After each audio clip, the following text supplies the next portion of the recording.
Buenos días y bienvenidos todos a este primer encuentro que vamos a realizar en el año 2021 del Instituto Español de Analistas Financieros de la Delegación de Canarias. Como no podía ser de otra manera y comenzando el año, hemos querido hablar de perspectivas económicas para este inusual 2021. Para ello tenemos de invitados, tal como se recoge en el programa, a doña Yaisa Castilla, consejera de Turismo, Industria y Comercio del Gobierno de Canarias, y a don Santiago Churruca, socio de iCapital. Vamos a tratar de que este encuentro dure la hora que hemos programado, no alargándonos demasiado, y para ello hemos estructurado la sesión en tres partes principales. Una primera ponencia que realizará don Santiago Churruca, titulada Nuestro futuro económico, que nos va a dar una perspectiva de la economía global en este momento. Una segunda ponencia a cargo de doña Yaisa Castilla, que nos acercará a la visión a Canarias y al sector turístico de las islas. Y finalmente tendremos un espacio, unos momentos dedicados a trasladar las preguntas que ustedes quieran realizar a nuestros ponentes y que para ello podrán utilizar el chat que tiene la plataforma, que nos ofrece nuestra plataforma, ¿no? Sin más, doy paso a don Pedro Suárez, director de iCapital en Canarias y miembro del Instituto, de la Junta Directiva del Instituto Español de Analistas Financieros en Canarias, para que nos haga la presentación de nuestro primer ponente. Don Pedro, tiene usted la palabra. Muchas gracias, Esther, gracias por la presentación. Buenos días a todos y gracias por la asistencia a este primer evento del año. Bueno, no se nos escapa que tenemos un año por delante diferente, donde las circunstancias que llevamos arrastrando desde el segundo trimestre del año pasado, con la situación sanitaria y pandémica, no sé si es la palabra correcta, pues, y sus consecuencias económicas, pues hacen que las perspectivas de este año hayan que analizarlas de una forma, yo creo que más exhaustiva y con otras perspectivas a los años anteriores. Y es por eso que la primera parte de este evento, la ponencia de esta primera parte, pues la vaya a realizar Santiago Churruca. Santiago Churruca es el analista de inversiones y socio de iCapital Asesores Financieros, que tal como comenta Esther, yo me encuentro dentro de esa empresa como director en Canarias. Y lo que nos propondrá es un análisis muy interesante de la situación actual post-COVID y las expectativas que desde nuestro análisis independiente pues, creemos que pueden suceder en los meses como mínimo venideros. No quiero extenderme más para que Santi sea quien nos proponga toda esta propuesta. Y doy la palabra a Santiago, así que cuando quiera, Santiago. Gracias. Muy bien, pues muchas gracias, Pedro. Pues y gracias a todos los que estén conectados. Espero que esto resulte interesante y llevadero, siendo por online, porque bueno, la tecnología mejora mucho, pero no acaba de ser lo mismo, por lo menos para el que cuenta la historia. Bueno, yo voy a hacer una presentación, en efecto, como dice Pedro, sobre la situación de la economía y perspectivas, pero como nos dedicamos a esto y hemos hecho muchas, y casi todas han consistido en explicar qué pasaría con la pandemia y a continuación qué efectos tendría en la economía, pues yo voy a intentar minimizar esa parte, un poquito si la tocaré, y voy a alargarme un poquito más en qué pasará, perdón, cómo será el mundo, como una tos, pero no es de COVID, es de catarro. ¿Cómo será el mundo al otro lado de este valle, este profundísimo valle que es la pandemia y que hemos tenido que cruzar? Y ya digo, lo describo un poquitín el valle en sí, pero sobre todo quiero mirar qué pasa en el otro lado. Y al final, alguna referencia a, bueno, a política de inversiones, que creo que es lo que nos une a todos. Entonces voy a empezar por, espero que no nos falle la tecnología, compartir la pantalla. Bien. Bueno, pues a modo de introducción, pues esencialmente eso que he contado. La pandemia aquí la tenemos todavía, ha sido muy gorda, ya tiene unos efectos muy grandes, pero dejará cosas detrás cuando ya pasemos al otro lado. Y yo creo que el otro lado, en fin, esto cuesta decirlo porque hemos metido muchas patas, mucha gente, pero yo creo que el otro lado no está ya muy lejos. Yo creo que la pandemia nos acordaremos de ella porque tendrá sus consecuencias en unos pocos meses, vamos a decir algo tipo 6, pero ya no nos transformará, nos trastocará la vida ni remotamente como ahora, ya en gran medida está detrás. Entonces, bueno, llegaremos al otro lado dentro de no mucho tiempo, pero que en el camino pues pasarán cosas, básicamente yo ya las he metido en 3 grandes categorías. Por un lado, por supuestísimo, hay un impacto macroeconómico directo, porque esto toca beneficios empresariales y muy seriamente. Empresarial, eso suena solo a grandes empresas, pero evidentemente al pequeño negocio, lo ha vivido casi todo el mundo, digamos, a pie de calle. Esto va a afectar a la solvencia de las empresas, tristemente, pero así es, mucho apoyo, pero muchas empresas tendrán que cerrar. Esto va a afectar, y va a afectar, por supuesto, al consumidor, al demandante último en la economía, porque va a tener menos dinero y se han tomado medidas para evitarlos. Aquí hay unos impactos directos, hay más cosas, ¿no? Pero impacto macroeconómico directo, todo esto se hablaba cuando el COVID se nos venía. Y ahora, pues, son hechos. Luego hay un cambio estructural, o sea, para quedarse, no es una cosa que ahora esté, sino que realmente eso, vamos a convivir con ello, muy grande y relevante para las inversiones en lo que se refiere a política fiscal y monetaria. Y lo analizaremos dentro de un momento, pero con más deuda, más inflación, etc. Y luego hay otra serie de cambios estructurales que son muchos y muy largos, pero, y muy conocidos, la mayor parte, pero que yo creo que vale la pena tener en cuenta, y son cosas relativas, por ejemplo, a la impulsión o el impulso, perdón, de las energías alternativas y en general todo lo verde o ecológico, hábitos de consumo, home working, impacto inmobiliario. Hay unas cuantas cosas que son un principio de una tendencia que previsiblemente se quedará con nosotros. Entonces, pues eso, de todo eso hablaré, pero un poquito antes, literalmente dos transparencias sobre la economía, y yo lo resumiría en esto. Esto no son más que 2 gráficos de Producto Interior Bruto, y el mensaje es, bueno, lo decía en la anterior, por si alguien no lo ha visto, decía, confirmada una recesión muy severa. Bueno, pues cuando vivíamos en enero-febrero del 2020, decíamos, hay un virus por ahí en China, pero a ver si nos va a afectar. Yo creo que no, yo creo que sí, tal, bueno, pues nos afectó. Y cuando ya veíamos que nos afectó aún más. Y cuando de repente estamos encerrados en casa, pensamos, bueno, pues no durará, y luego duró más, y luego otra una ola, y la otra total. En resumen, que el COVID yo creo que ha sido mucho peor de lo que se esperaba, francamente. Ha sido mucho peor, y gracias a lo bueno es eso, que yo creo que ya se ve por dónde viene la salida más o menos. Entonces, COVID, fatal. Y el impacto económico, diría otro tanto de lo mismo. Nos afectará, primero decíamos, espero que no, luego, bueno, quizá un poco, bueno, quizá un poco más. Y de repente un buen día nos encontramos con previsiones de contracción del PIB de magnitudes insólitas. En un trimestre, tasas analizadas del 10, del 15, del 20, brutales, del 30, según donde, cosas absolutamente insólitas. Y yo lo que he querido ahí simplemente es dibujarlo, y entonces esos 2 gráficos enseñan que es una recesión, y los pongo con muchos años para que se compare con la que nadie duda que es una recesión horrible, la gran recesión, lo peor desde la gran depresión del 29, pues esa gran recesión fue en 2008. Bueno, pues esta es mucho más corta, bueno, algo más corta, desde luego, digamos la mitad de larga, eso casi seguro, pero es muchísimo más profunda. Yo diría que en conjunto es más o menos comparable. Entonces, bueno, eso es lo que ha pasado, está todavía pasando. La economía se va a parar otro poco con todos estos nuevos confinamientos, pero en conjunto está en la cuesta arriba, está en la senda de recuperación, y en poco tiempo pues estará otra vez creciendo, y el rebote ya ha sido muy violento, el primer rebote, el segundo rebote, y nos instalaremos en poco tiempo en un crecimiento como el de antaño, como el pre-COVID, habiendo perdido toda la generación de riqueza intermedia, pero bueno, pero en fin, es una recesión muy seria, muy seria.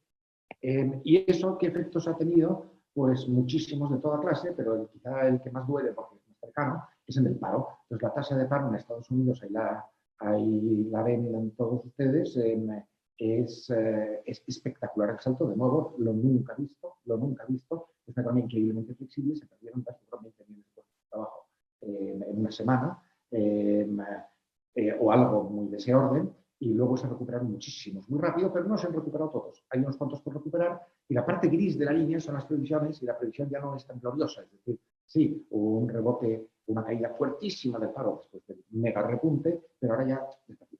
Y en Europa, pues muy típico en contraste a Estados Unidos, pues el paro subió mucho menos, porque aquí no se le dice a la gente de una semana para otra, no necesito ir a esta casa, pero queda por subir. Entonces, la cuestión es que al final del capítulo completo, ¿dónde estaremos? Pues yo digo que estaremos con más paro, ¿no? Y mucho menos el nivel justo cuando estalla el asunto, pero con más. Es un conjunto en el mundo. Y eso es todo lo que quiere decir la economía en sí misma. Y me meto ya en la parte que creo que es un poquito más interesante, bueno, por lo menos, menos vista una y otra vez, que es el mundo post-COVID. Entonces, yo diría, vamos a empezar por la política económica. La política económica, ¿qué hacen los agentes económicos, bancos centrales y gobiernos esencialmente que manejan la economía? ¿Qué hacen ahora que antes no hacían? Pues yo diría que el lema, el leitmotiv, es eso puesto ahí entre comillas, que a nadie le falte dinero.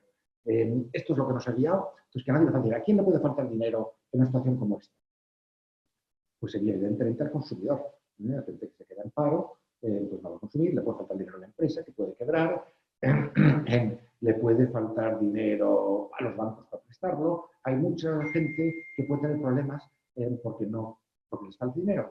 Y hay una corriente económica, con méritos desde luego, que como que en general es reticente esa idea de lanza dinero a la economía, porque la riqueza la crean las fábricas, la tecnología, la innovación y no el dinero.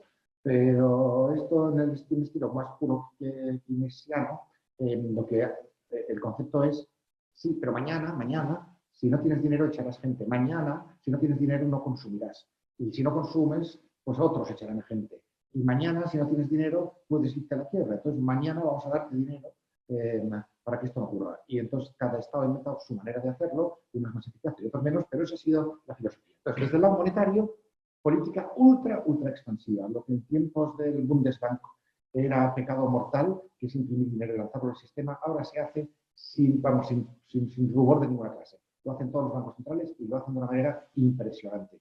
Son cifras, ese gráfico son miles de billones, ¿vale? O sea que 4.000 son trillones. Y esa es la cantidad de bonos que compran al año los bancos centrales todos juntos. Entonces no compraban nada hasta el 2009 por ahí, compraron mucho, dejaron de comprar, a veces hubo ventas netas y ahora compran muchísimo más todavía de lo que nunca llegaron a comprar en la gran recesión. Así estamos. Y eso lanza dinero al sistema, como todos sabemos. Eso con respecto a la política monetaria. Voy muy rápido por todo esto, las preguntas podemos profundizar, no sé, voy más rápido de lo que podría ir. Y en la política fiscal, pues más de lo mismo, que a nadie le falte dinero. Entonces, ese gráfico indica el porcentaje de PIB que se va a gastar para apoyar el coronavirus. Parte ha sido dar dinero a la gente, parte ha sido aquí estoy yo, gobierno, para apoyarte si necesitas. Los americanos han sido más de lo primero, dar dinero a la gente, nosotros menos. A mí me gusta en esto también más el método americano, porque creo que es más efectivo y da confianza. Y luego el dinero ha llegado o no ha llegado, mucho pequeño empresario, tal vez alguno que me estoy oyendo pensará, sí, está muy bien, pero a mí no me ha llegado. Es verdad, mucho dinero no ha llegado y eso son burocracias y procesos y sistemas, es una pena, pero lo que se trataba es de que llegara, para que la economía siga funcionando.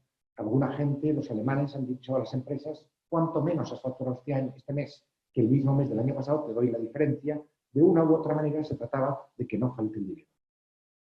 Bien, y entonces lo que quiere decir que de repente es tolerable unos déficits o más que nada una deuda acumulada absolutamente impresionante. Cuando España iba a entrar en el euro, el 60% del PIB parecía el límite, ahora el que más y el que menos tiene un 100 y pico por ciento del PIB en deuda y nos importa, pues parece que no nos importa. Y tiene importancia mayor que algunas tiene. Se dice que los intereses son bajos, pero yo digo que cuando alguien se endeuda siempre puede pagarlo. El problema es que en un momento posterior ya no puede. Entonces, bueno, eso no me parece irrelevante. Muchísima más deuda en el sistema.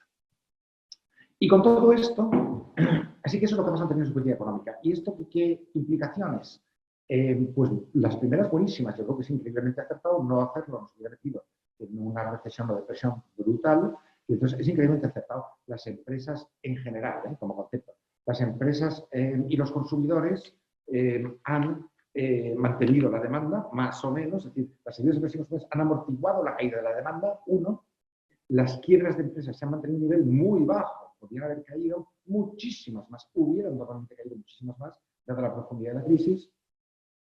Los tipos de interés sin riesgo están en mínimo histórico, algunos están en negativo incluso, o en cero. Esto es insólito en una situación como esta con emisión de deuda, pero así es. Y eso es porque lo han hecho a propósito los bancos centrales. Eso es muy bueno porque es financiación barata. Y las bolsas, como consecuencia de toda esta situación, pues fue una caída vertical y una recuperación, pues casi no tan vertical, pero casi, todavía hemos ido más allá de esa recuperación en muchos casos como la americana. Así que muchas consecuencias muy positivas, muy aceptables. Pero ahí no acaba la historia, porque hay consecuencias negativas que tal vez hoy por hoy, bueno, algunas son consecuencias ya y otras son más que nada riesgos. Bien, entonces estos son los riesgos. Es decir, no, si todo se resolviera inventándose más dinero, como se suele decir, imprimiendo dinero y lanzándolo al sistema, pues la economía sería chupada, pero bueno, el hombre de las cavernas con muchísimos billetes no hubiera conseguido gran cosa, ¿no?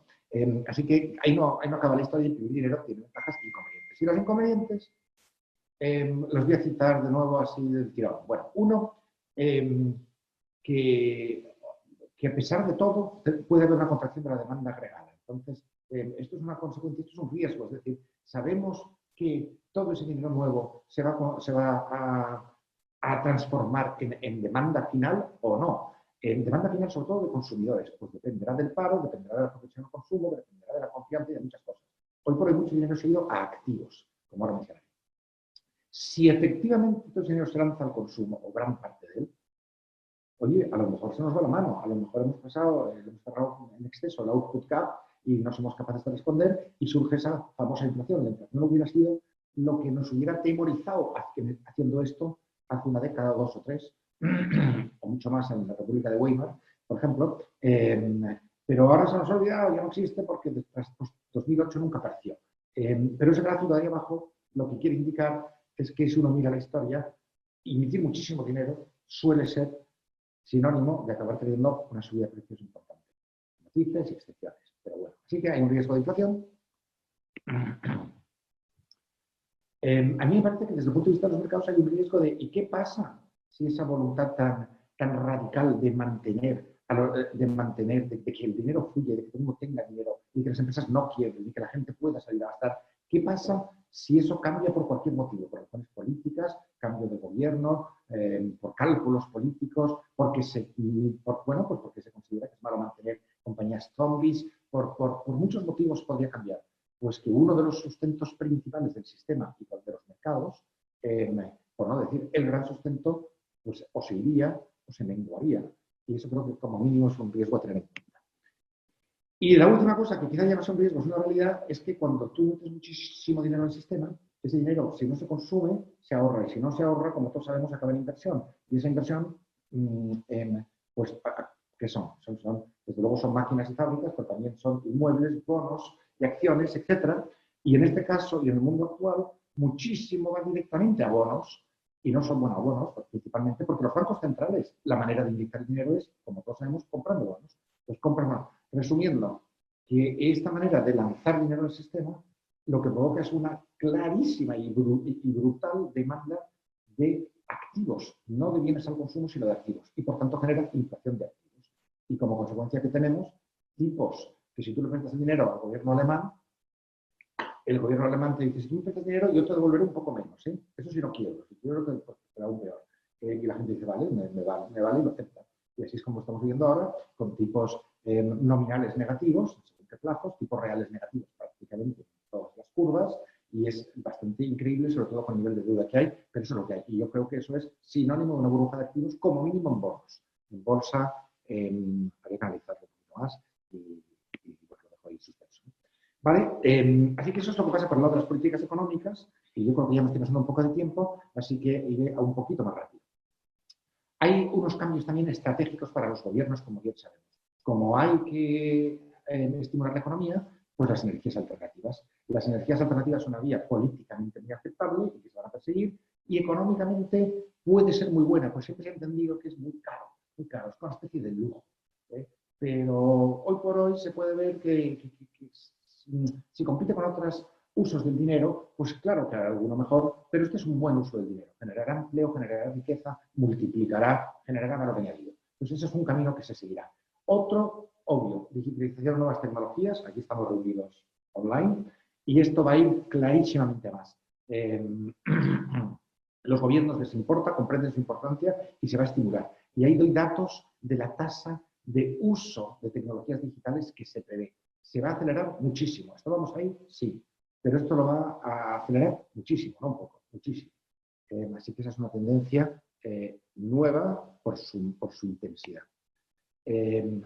Más cosas para los estados. Rediseño de la fuerza laboral Esto tiene que ver con la tecnología. Con la tecnología y un mundo tan cambiante, la información a disposición de todos, la fuerza laboral, y pegará un vuelco y cambiará mucho las necesidades de formación y de formación continua. Un vuelco en lo que hace la gente, un vuelco en durante cuánto tiempo haces lo mismo, habrá que reinventarse, habrá que ser creativos, importará menos dominar una técnica concreta. Y luego los gobiernos están preocupados por la resiliencia en las cadenas de suministro, porque cuando de repente te pueden aislar o te puedes tú aislar y hay escasez de cosas y dependes de terceros, pues evidentemente corres riesgos. Y una parte muy típicamente comentada en esto, que yo creo que es interesante, son tendencias esencialmente de consumo. ¿Qué cosas vienen nuevas? Amazon y similares, Alibaba y similares. ¿Ya lo teníamos? Sí. Ha aumentado muchísimo. Evidentemente estamos encerrados. ¿Se va a quedar? Sí, se va a quedar. Muchísima gente que hubiera comprado algo para Amazon, algunos nada, pero que comprado algo, ahora ya compran alegremente, no tienen miedo de que les llegue, no tienen miedo de que les llegue a tiempo, no tienen miedo de la calidad, no tienen miedo de la fiabilidad. Eso se queda. Más homeworking. Dudo muchísimo que las oficinas estén tan llenas como estaban antes del coronavirus. Estarán más vacías. Veremos con qué sistemas, veremos si va por días, veremos si va por horas, por horarios flexibles, pero más gente trabajará desde casa, seguro.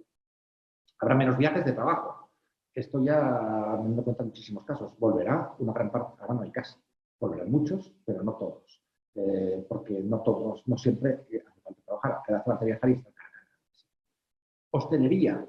Pues si hay menos viajes de trabajo, es que me tapa un poco, perdón, pero si hay menos viajes de trabajo, pues habrá menos necesidad de hoteles por trabajo y habrá menos demanda de todo lo que rodea el trabajo como restauración, servicios complementarios. Yo esto lo asocio al trabajo y consciente de que hablo con gente que está en Canarias, pensé que valía la pena insistir en el asunto. Yo no creo que se resienta el viaje de ocio, ni el consumo de ocio, ni la hostelería de ocio.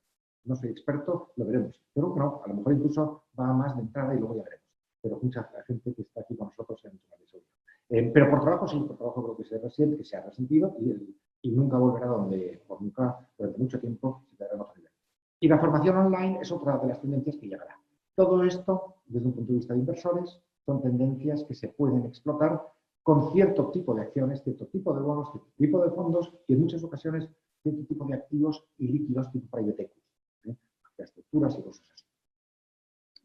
Y bueno, el resumen me lo voy a saltar porque si no estoy quitando tiempo a los demás ponentes, esencialmente lo que he dicho, y me voy simplemente a la parte de los mercados. ¿Qué ha pasado en los mercados? Pues hay un viejo dicho entre los inversores que es don't fight the Fed. Si la Fed quiere algo y pues, si te pones enfrente, pues es mucho, mucho, mucho más poderoso que cualquier inversor particular, entonces no te pongas delante que te arrasará, ¿no? Y la Fed, ¿qué es lo que quiere? Quiere que sostener los activos arriba, quiere que los mercados funcionen, quiere que llegue el dinero a las empresas por la vía de los bonos y de las acciones y por la que sea, y entonces es muy complicado ponerse frente. Entonces ya directamente cuando todo el mundo sabe que la Fed está en una postura, pues la Fed a veces ni siquiera tiene que hacer mucho, porque ya el mercado se adelanta y lo hace por la Fed. Dice, mira, si la Fed va a estar detrás mío, pues yo antes de que ellos compren, ya compro yo. Y entonces le hacen el trabajo. Y en esa dinámica es en la que estamos. Don't fight the Fed. Bien, pues desde el punto de vista de inversiones, esto es la foto y luego diré un poco alguna conclusión más dinámica y termino. La renta fija soberana, tenemos tipos, lo he dicho antes, nominales negativos, en muchos sitios, en otros cercanos a cero, tipos reales negativos en gran parte del mundo, en prácticamente todas partes, así que eso le veo poca gracia a largo plazo, por oraciones es un régimen de burbuja. Pese a todo el apoyo, las quiebras han subido y sin embargo los spreads de crédito están en mínimos. Resulta muy chocante. Por cierto, en la deuda periférica sí vemos oportunidades en los Españas e Italias con sus primas de riesgo. Bueno, la deuda corporativa, los spreads de crédito están en mínimos históricos y a mí me parece exagerado. Exagerado. Eso corresponde a un tiempo de una extraordinaria bondad en la economía y esta es una bondad de economía muy mala. Pues hay un apoyo de los bancos centrales, pero no sabemos cuándo llegará ni durante cuánto tiempo estará ahí. Y por otra parte, lo cierto es que las quiebras ya de verdad, ya no futuras, han subido. No son ni remotamente las de 2008, pero han subido. Así que también vemos poco valor. Algo corporativo.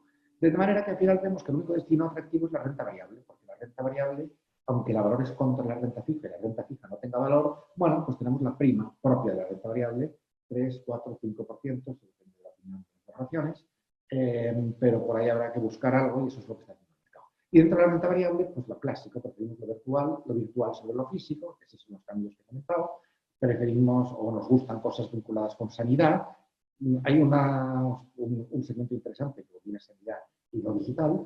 Y luego sí decir que probablemente las PANs, si alguien mira sus capitalizaciones, valen más que toda la bolsa europea, pues están sobrevaloradas. Así que si quiere uno ir por el lado de tecnología, hay que ser un poquito más imaginativo.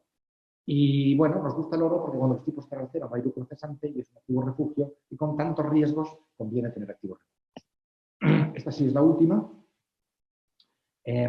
Ahora, ¿qué en los mercados? Pues en el muy corto plazo, ya lo hemos dicho, don't fight the Fed, la Fed Put y la Put de otros bancos centrales actuarán, así que los mercados estarán estables. Puede que suban, yo más bien creo que estarán tendiendo a estables y a lo mejor con el paso de mucho tiempo los fundamentales se enganchan con los niveles de mercados, si no, habrá correcciones, pero dudo que violentas a corto plazo por este fenómeno. A medio, pues creo que nos va a costar recuperar el crecimiento perdido. Incluso creo que el crecimiento potencial del mundo es algo más bajo. Los beneficios van a sufrir, van a volver a donde estaban. Y así que, bueno, más dudas. Y a largo plazo aumentan un poco las valoraciones. ¿Y cómo son las valoraciones? Pues son entre muy altas en algún caso y exigentes en otros, digamos, la bolsa. El crecimiento potencial, he dicho, algo más bajo, exceso de deuda y tipos a cero. Así que vamos a apurar la jugada en el corto, pero no tiremos, no hacemos campanas al vuelo del largo y el medio, porque hay unos cuantos problemas por medio. Y traducido a términos prácticos y muy resumidos, vemos pocas oportunidades en mercados tradicionales, pero hay sin duda, hay que buscar inversiones alternativas oportunísticas, ¿vale? Alternativas que son desde hedge funds, infraestructuras, cosas líquidas y demás. Hay que mantener bastante cash, cosa que duele mucho, al 0%, pero creemos que es lo que toca y hay que echarle mucho paciencia. Y eso es todo, y perdón por haberme alargado, espero que ya está interesante y luego ya las preguntas. Muchas gracias.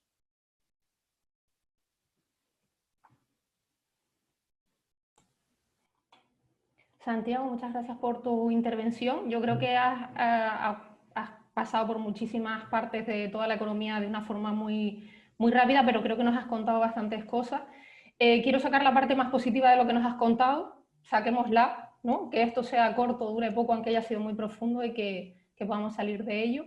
Y bueno, pues creo que si alguien tiene intención de invertir, algunas pinceladas has dado que puedan ayudar a quien esté en esa situación. Sobre todo lo que me ha gustado mucho es lo de que no le falte a nadie el dinero y aunque vaya a costar, que también nos lo has dicho, ¿no? El coste que tiene ahora mismo el tener el cash, bueno, pues que podamos, que pueda funcionar esto y que salgamos adelante. Voy a dar paso ahora voy a presentar a nuestra siguiente ponente, a doña Yeisa Castilla, que es de San Sebastián de la Gomera. Es licenciada en Derecho, bueno, todos sabemos ya que es consejera la consejera de Turismo del Gobierno de Canarias desde la última legislatura, desde el 17 de julio del 2019.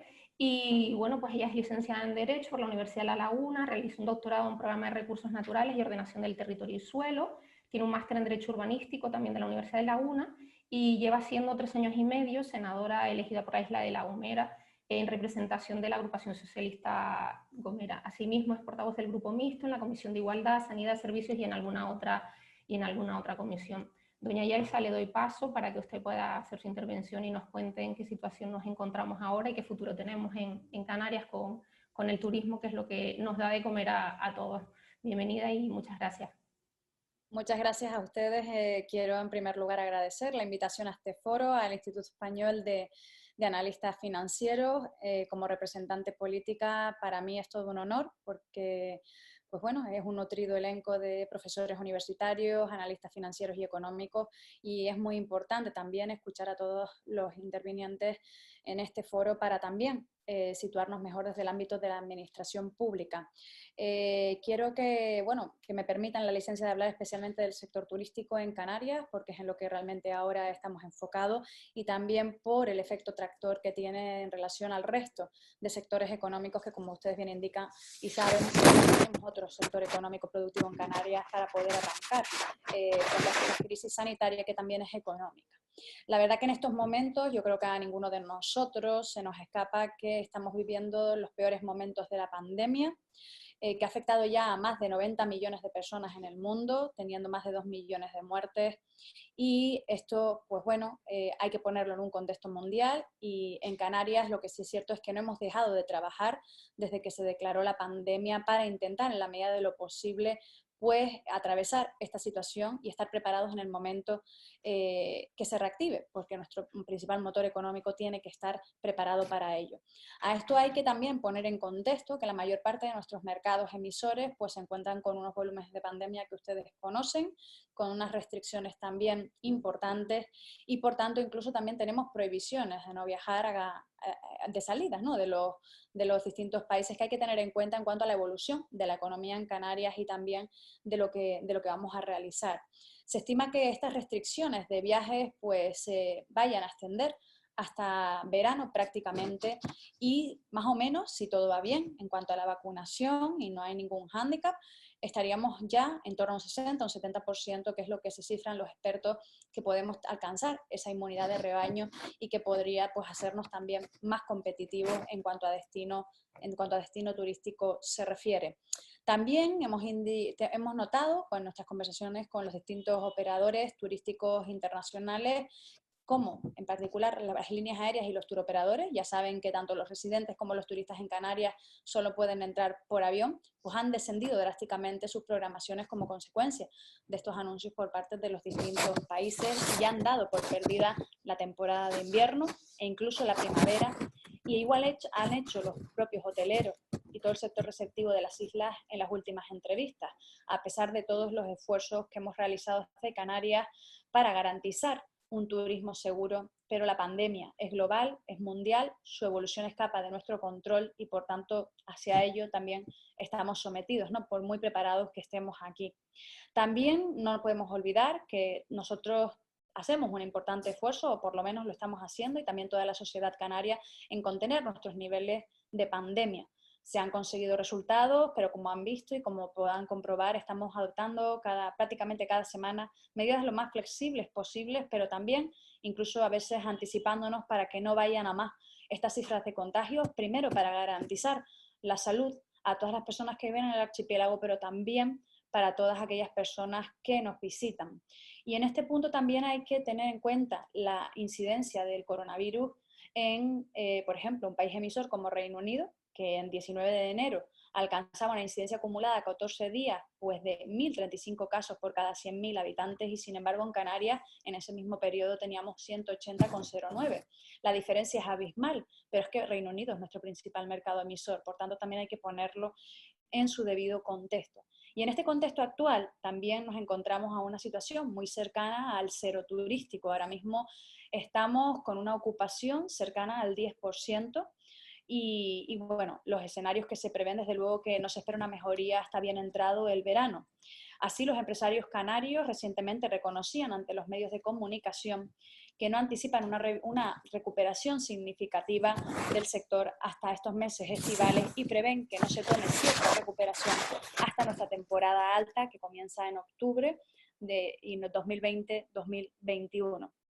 Por ahora, de momento, podemos decir que solo se salvan aquellos establecimientos de ciudad con un enfoque más turismo de negocio y alguna actividad esencial, que no responden de por sí al mercado de viajes vacacional, y también se han mantenido abiertos, sí que es cierto que con mucho esfuerzo y sacrificio, los que han logrado tener un cierto volumen que les permita pues cubrir costes y mantener la actividad, pero esto, como digo, es bastante residual y testimonial. También, por otro lado, hay que poner en valor a la sociedad canaria, porque cuando nuestros principales países emisores cerraron sus fronteras, pues todos fuimos testigos de cómo teníamos noticias positivas un día y al día siguiente teníamos una noticia horrorosa por parte de otro. Los canarios y canarios hicieron un gran esfuerzo para impulsar el turismo interno, y tuvimos cifras significativas. Sin embargo, también la crisis económica ha golpeado cada vez más a toda la sociedad canaria, y esto también hay que ponerlo de relieve y contextualizarlo. Hasta noviembre de 2020, en Canarias se han perdido en total 3.633 empresas. Estamos hablando del 6% de las que habían antes de la pandemia, y de las que 927 corresponden al turismo, 759 a la hostelería y 739 al transporte. Y bien, otro en la misma línea y en paralelo, que es muy importante, 47.637 personas han perdido definitivamente su empleo en el archipiélago, mientras 217.891 permanecen en ERTE. Con este panorama es evidente que la caída en el consumo, en la demanda interna, va a ser una realidad por una caída de rentas. Y con este escenario y con un aumento también de los casos de coronavirus, nos hemos situado en el peor escenario que Canarias podía estar situado. Inicialmente, en nuestra estrategia, desde el comienzo de la pandemia, que empezamos a trabajar todos los escenarios posibles, planteamos 3 escenarios: el optimista, el moderado y el pesimista. Siempre nos mantuvimos en un escenario moderado, aunque en actitud quisiéramos ser optimistas, pero en un escenario moderado. Y al final, lo imposible, lo imprevisible y lo prácticamente improbable se dio lugar, que era el entorno más pesimista. Los cálculos efectuados por el Ejecutivo canario en octubre, y sin considerar todo lo ocurrido hasta ahora, en aquel momento preveíamos una recuperación en el año 2023. Sin embargo, este escenario creo que debe ser nuevamente analizado, y así lo haremos, por la evolución de todos los factores que he comentado y otros también que tengamos que tener en consideración. Estas mismas previsiones, con estos mismos ámbitos temporales, estimaban una pérdida del 24% del Producto Interior Bruto y del 50% del empleo en el año 2020. Si no se mantenían los ERTE, que bueno, hemos visto cómo ha existido una solución a esto recientemente, pero sin embargo la recuperación prevista del 12% del Producto Interior Bruto también hay que ser revisada actualmente, y así lo haremos. Aún así, creo que no debemos dejarnos llevar por el pesimismo, sino mantenernos en un optimismo dentro de la realidad y dentro de todas estas circunstancias y este contexto, porque hay que pensar en positivo y buscar salidas en esta situación. En unos meses, con los cálculos que por lo menos así nos han hecho llegar, parece que vamos a entrar en un escenario de cierta recuperación, que sí que es cierto que sufrirá un estancamiento en este primer trimestre, y de hecho lo hemos podido comprobar. Irá adquiriendo un mayor dinamismo a medida que aumente la cobertura de la vacunación COVID y los efectos colaterales de la vacunación, porque si bien es cierto que en los principales mercados emisores pues se van a ritmos diferentes, también hay efectos colaterales de que uno puede estar vacunado, pero a lo mejor quizás pueda contagiar. Habrá que ir viendo cómo se va evolucionando en esa tendencia y los ritmos de vacunación.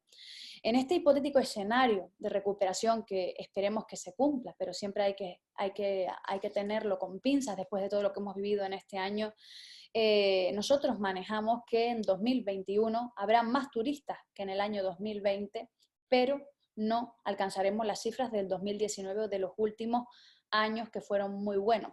Esto hay que dejarlo muy claro.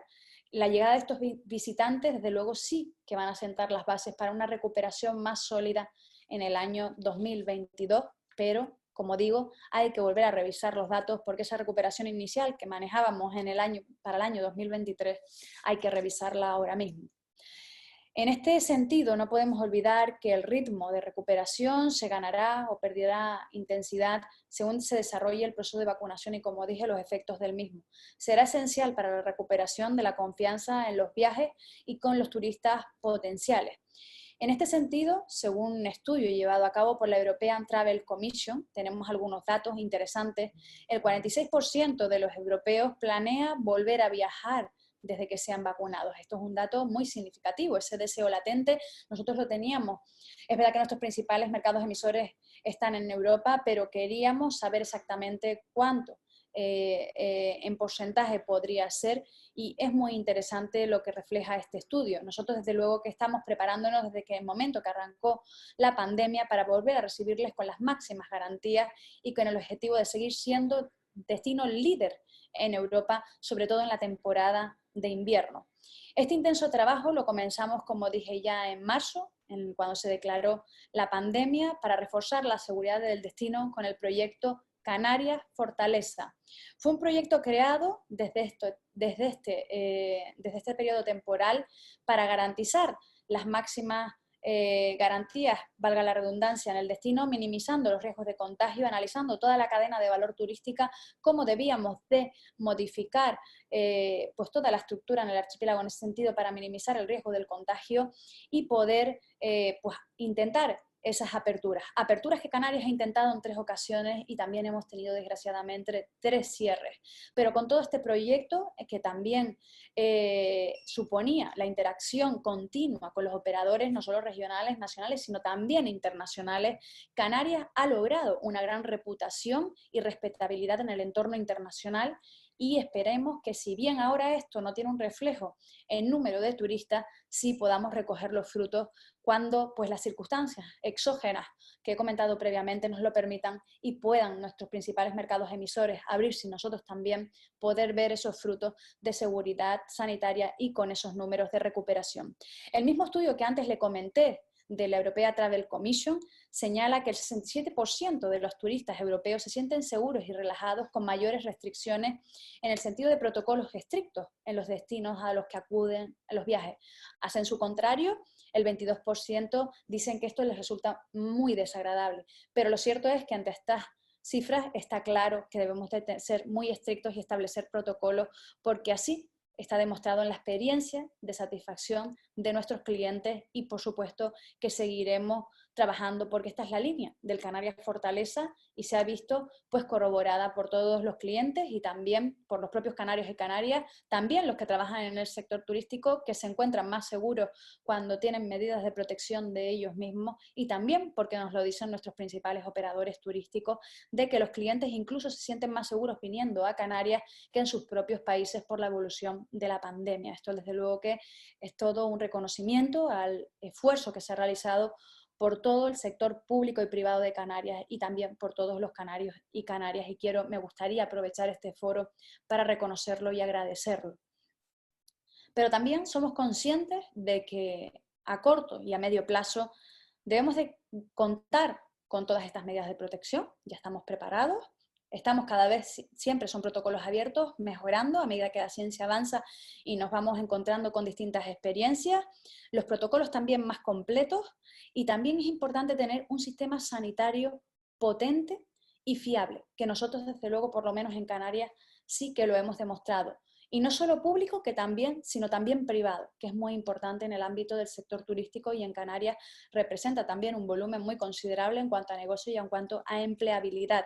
Y además, porque también hemos visto, y yo creo que a todos los que participamos en el foro no se les escapa, la seguridad y la sanidad ahora sí va a ser un elemento decisivo a la hora de elegir el destino donde querer pasar nuestras vacaciones. Por lo tanto, nosotros en ese sentido estamos preparados.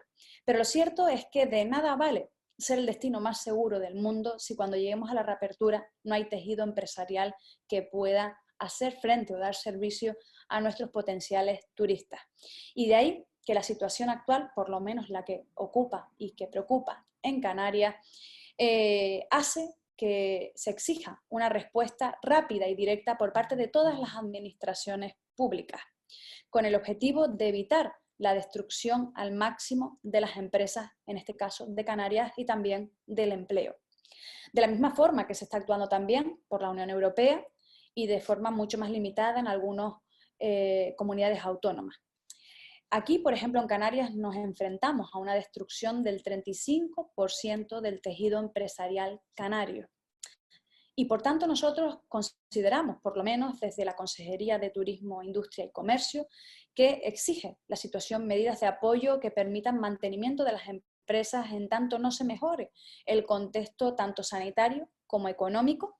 Es necesaria una acción coordinada de todo el gobierno autonómico, ya no hablo de los otros, sino del ámbito competencial y de cómo considero que se debería de reaccionar ante esta situación en la que nos encontramos. También, mientras todo esto va pasando, la evolución de la pandemia, es importante que adoptemos medidas eficaces y eficientes que no estén vinculadas a inversiones o a modificaciones, porque las empresas que ya están no pueden acometerlos, ya tienen, de hecho, muy pocos recursos económicos, no cuentan con recursos económicos para ni siquiera asumir gastos de explotación, por tanto deberían de ser ayudas directas, o por lo menos como así vamos a proponer que sean ayudas directas a gastos de explotación, porque es importante que puedan sobrevivir durante este periodo hasta que llegue la reactivación. Y lo que proponemos es poner en marcha durante este periodo de tiempo, este corto plazo, estas medidas que ayudan a empresas de forma directa, ayudas directas. Se tratarían también ayudas a fondo perdido, cuyo objetivo es mantener este tejido empresarial apoyando la financiación de gastos de funcionamiento de las empresas afectadas, no vinculadas a inversiones, repito, y destinadas a cubrir gastos de explotación, no solo por cierre, sino también, por ejemplo, podríamos estar hablando, un criterio que pongo encima de la mesa, de una caída de cifra de negocio superior al 25%, puede modificarse si así se estima conveniente, pero es muy importante y también, en la medida de lo posible, simplificarlo al máximo. Esta es una propuesta que estamos trabajando desde la Consejería, pero por supuesto debe de ser aprobada por el seno del Consejo de Gobierno y también contar con los recursos económicos suficientes. Y digo esto porque Canarias no cuenta ahora mismo con recursos económicos para asumir por sí sola el refuerzo que todo el tejido empresarial necesita para llegar a la reactivación económica que estábamos hablando a nivel temporal. Y es muy importante esto porque de la misma forma que se ha puesto en marcha, por ejemplo, a nivel estatal, este tipo de ayudas para otros sectores como el sector del automóvil, que consideramos que no se ha tenido en cuenta las singularidades específicas de Canarias, las singularidades económicas de Canarias que dependen del turismo y tienen un efecto arrastre respecto al resto de sectores económicos, de un efecto dominó imparable y que a ninguno de ustedes me consta que no se le escapa. Por lo tanto, también sería muy interesante, más que interesante, necesario contar con un plan de ayudas directas por parte del Estado específico para la Comunidad Autónoma de Canarias y que podamos ayudar de una manera más eficaz y eficiente a todas las empresas en Canarias. En este contexto, no podemos hablar de cambios a corto plazo del modelo productivo porque eso no soluciona los problemas de la renta familiar, de rentas familiares que a medida que va pasando el tiempo engrosan esa lista desgraciadamente del paro. Y esto también tenemos que ponerlo encima de la mesa. Por eso nosotros estamos preparados para salir al mercado, eso con todos los protocolos que ya comenté del Canarias Fortaleza. Ese trabajo ya está hecho, todo el sector público y privado y la sociedad canaria está preparada, pero también es importante que trabajemos en canales de conectividad, que también lo hemos hecho en el año 2020, sacamos impulsos a la conectividad, pero claro, debido a las restricciones de nuestros principales mercados emisores, pues las líneas aéreas y turoperadores, como antes comenté, bajaron las programaciones y lo volveremos a hacer. Vamos a apostar por la conectividad en el año 2021 como no puede ser de otra manera. Es un elemento de competitividad muy importante para nosotros. Obviamente, la conectividad ligada a la sostenibilidad, a la digitalización y a la descarbonización del destino tan importante por esa lucha contra el cambio climático en la que Canarias forma parte, quiere contribuir y vamos a contribuir. Ya lo estamos haciendo y lo seguiremos haciendo con mayor ahínco. Pero en toda esta lucha contra la adversidad es muy importante que mantengamos una unidad de acción. Y hablo de unidad de acción porque por lo menos yo tengo el privilegio de contar desde que soy consejera con una unidad de acción de todo el sector en Canarias, del sector público, y aquí me refiero también a las entidades locales, a los cabildos insulares, a los ayuntamientos, pero también de todo el sector privado y también de toda la sociedad canaria, y eso hay que agradecerlo porque no siempre se consigue, pero lo hemos conseguido en Canarias desde el minuto número 1 en el que hemos pasado por innumerables crisis hasta la que ha llegado el coronavirus y también durante todo este tiempo de pandemia. Y esa unidad de acción es importante que siga existiendo porque es la que nos va a hacer salir adelante y que seamos más fuertes. De hecho, por primera vez en muchos años, todos los organismos financieros se han puesto de acuerdo en que se requieran estímulos y medidas concretas para estimular la economía, aunque ello suponga el endeudamiento del sector público, un endeudamiento que considero debe ser masivo para poder ayudar a esta situación. El Banco Europeo, la Comisión Europea y también el Consejo de la Unión Europea han puesto en marcha algunas medidas, aunque el ritmo es un poco lento, pero están ahí y no debemos desaprovecharlas. Incluso la que será la nueva secretaria del Tesoro de Estados Unidos, Janet Yellen, que ya fue presidenta de la Reserva Federal con el gobierno de Barack Obama, ha declarado que en situaciones de esta magnitud hay que actuar a lo grande y también considero que en este caso tenemos que hacerlo de esta manera. En definitiva, hablamos de actuar de forma efectiva y eficiente para tratar de moderar la desaparición del tejido productivo, en particular en Canarias, pero desde luego que es extensible al resto de economías del mundo. En particular, los ERTE considero que han sido una medida muy positiva, tanto en lo económico como en lo social, pero es una medida coyuntural, no puede ser definitiva porque además no puede sostenerse en el tiempo. Y por otro lado, se presentan como una solución parcial, puesto que las empresas sigan asumiendo gastos estructurales, como les comentaba antes, por ejemplo, los alquileres o los suministros, además de pasar por la situación del ERTE, y estos pues tienen que seguir asumiéndolos, ¿no? Por lo tanto, creo que cada vez van aumentando su nivel de endeudamiento y ese nivel de endeudamiento no todas van a poder soportarlo. Por eso tampoco considero que los aplazamientos de deuda tengan un gran efecto en estos momentos. Por eso hay que modular los escenarios en los que nos movemos. No es lo mismo, por ejemplo, este foro en marzo que en agosto que en estos momentos, ni tampoco es lo mismo para las empresas. Debemos prepararnos para estar en la mejor posición posible cuando comience la recuperación, así lo considero, que sin duda vendrá, pero no podremos recuperar el ritmo si la máquina ha quedado destruida completamente. De ahí que sea muy importante lo que comentaba de que se pueda llegar a planes de ayudas directas, como comenté. Yo desde luego que estoy convencida de que por lo menos vamos a intentarlo en Canarias, vamos a intentarlo, espero poder conseguir resultados, que entre todos lo podamos ver para salir adelante y por supuesto que también mis mejores deseos para toda España y para todo el mundo, porque empezaremos a recuperarnos y empezaremos a conseguir unos niveles de bienestar anteriores a la crisis y también tendremos nuevos canales, como ya también adelantó la persona que me antecedía en la palabra, pues otros nuevos mercados y otras nuevas sinergias que también deberemos de afrontar con ilusión y esperanza. Y muchas gracias por la intervención. Muchas gracias a usted por el tiempo que nos ha dedicado y por su intervención. Esperemos que sea así, que todo salga bien y vayamos adelante, que a partir de verano que ya vaya todo marchando mejor y empecemos a ver una recuperación en Canarias que nos hace falta, porque como bien sabemos dependemos del turismo y ahora mismo estamos en eso, en un 10% de ocupación y son cifras para nosotros muy, muy malas, ¿no? Se han producido, pasamos ya si les parece a la tercera parte de la presentación o de este foro, en el que nos han hecho llegar una serie de preguntas las personas que han estado y pues la primera es para usted, doña Yeisa, que nos pregunta, yo creo que ya la ha contestado, pero se la hago llegar igualmente. Nos preguntan si ya se está trabajando para la conectividad, para recuperarla en el momento en que la situación sanitaria nos permita volver a la normalidad y también con los turoperadores. Por supuesto, desde luego. De hecho, bueno, en primer lugar, decir que nunca hemos parado de, por un lado, las relaciones con las líneas aéreas, turoperadores, embajadas, nunca hemos parado esa interlocución, a priori, como labor propia de la consejería, como no puede ser de otra manera, pero ya una vez que se declaró la pandemia, con mayor ahínco, aún si cabe, porque es fundamental ser transparentes, ser fiables, transmitirlo, tener el feedback también de nuestros principales mercados emisores y también de nuestros operadores turísticos. Eso lo hemos mantenido durante todo este tiempo y es lo que ha hecho ganar confianza. Y en el 2020 pues teníamos el Fondo de Desarrollo de Vuelos normal, tradicional, que siempre habíamos tenido, que como saben pues tiene una serie de requisitos un poco más complejos, pero creamos un nuevo incentivo, por llamarlo de alguna manera, para fomentar la conectividad.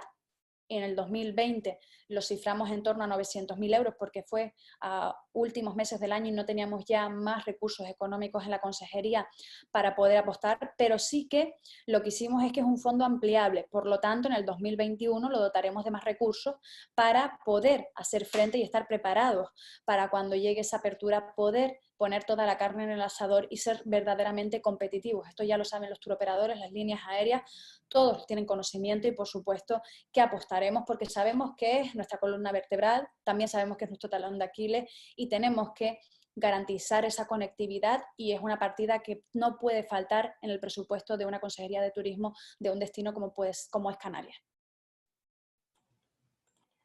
Muchas gracias. La siguiente pregunta que nos han hecho llegar es para don Santiago y nos preguntan, ¿prevén un incremento fuerte de las oportunidades de inversión por las necesidades de capital que puedan tener las empresas, por ejemplo, las turísticas?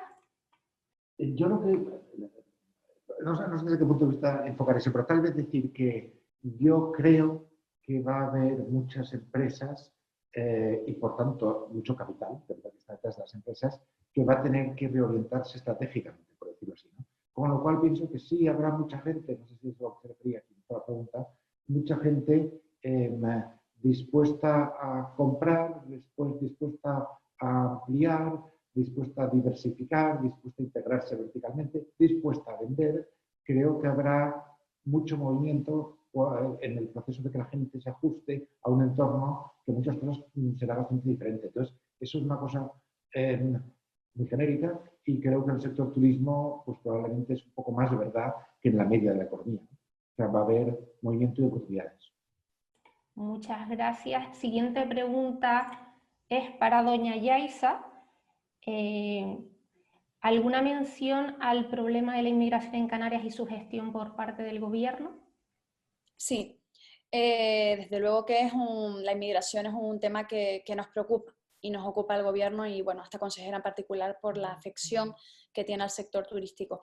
En un comienzo, desde luego que no podíamos mirar para otro lado. Nosotros somos, además, personas que hemos emigrado en el pasado, también somos solidarios y ante una situación humanitaria de este calibre no podíamos dejar a las personas en la calle, y aquí hay que agradecer también la movilización de todo el sector turístico canario que se movilizó y dio acogida a estos inmigrantes, lo cual también eso da una buena imagen de nosotros, ¿no? Que intentamos siempre resolver pues, las cosas de la mejor manera y no dejar atrás a nadie. Y aquí hago pues un poco lo que comentaba Santiago antes de no dejar atrás a nadie, pues esa primera parte fue la que quisimos hacer desde el Gobierno de Canarias en un primer momento. ¿Qué pasa? Que obviamente, como todos ustedes conocen, nosotros no somos los competentes efectivamente para tratar este problema. Y este problema realmente tiene que tener ya las dimensiones y la respuesta adecuada por parte del Gobierno central y también de la Unión Europea. Debe, o por lo menos debe de existir y ejecutarse una política nacional migratoria y también la política comunitaria de la Unión Europea que no se está ejecutando de manera eficaz y eficiente ahora mismo. Y esto ahora sí ya comienza a tornarse en un problema, o pudiera llegar a tener un problema, porque ahora mismo no estamos abiertos, pero pudiera tornarse en un problema de imagen para el destino, y no con un pronunciamiento xenófobo ni discriminatorio, sino nosotros estamos dispuestos como comunidad autónoma a asumir lo que nos corresponde dentro del reparto territorial de la inmigración. Pero todos sabemos que estas personas que han llegado a Canarias vienen buscando una vida mejor, que encima se encuentran con un mundo lleno de coronavirus, con lo cual que encima de cómo estábamos antes, pues se encuentran con algo mucho peor, y también sabemos que la mayor parte de ellos quieren llegar a la península, a Bruselas, a otros países de la Unión Europea donde tienen sus familias e incluso donde pueden llegar a tener o albergar un puesto de trabajo, porque en Canarias ahora mismo es muy, muy complicado hasta incluso darles un proyecto de vida. Antes de la pandemia teníamos unos porcentajes de pobreza estructural muy grandes. Ahora me han escuchado las cifras. Todavía no sabemos hacia dónde podemos llegar. Tenemos unas estimaciones, pero las estimaciones son muy, muy, muy grandes a dónde podemos llegar. Por lo tanto, ni siquiera podemos darles un proyecto de futuro, de decir, vamos a asumirlo. No podemos. Por lo tanto, desde este momento, ya lo he dicho en otras ocasiones, pero sí que exijo una respuesta ya inmediata por parte del Gobierno central, de que de una vez por todas tome cartas en el asunto y redirija esta situación, asuma sus competencias, sus responsabilidades y no nos haga ser frontera y asumir responsabilidades que no nos corresponden. Tenemos que también dar respuesta a los canarios y canarias y a todo el mundo también y a los inmigrantes que nos correspondan, pero también el Gobierno central y el resto de comunidades autónomas que también quiero aprovechar el foro. Hay comunidades autónomas que se han ofrecido voluntariamente para también acoger a estos inmigrantes y esto también hay que reconocerlo, pero quien tiene realmente que tomar la batuta de esta situación es el Gobierno central y yo por lo menos como consejera de turismo así lo exigiré. Muchísimas gracias.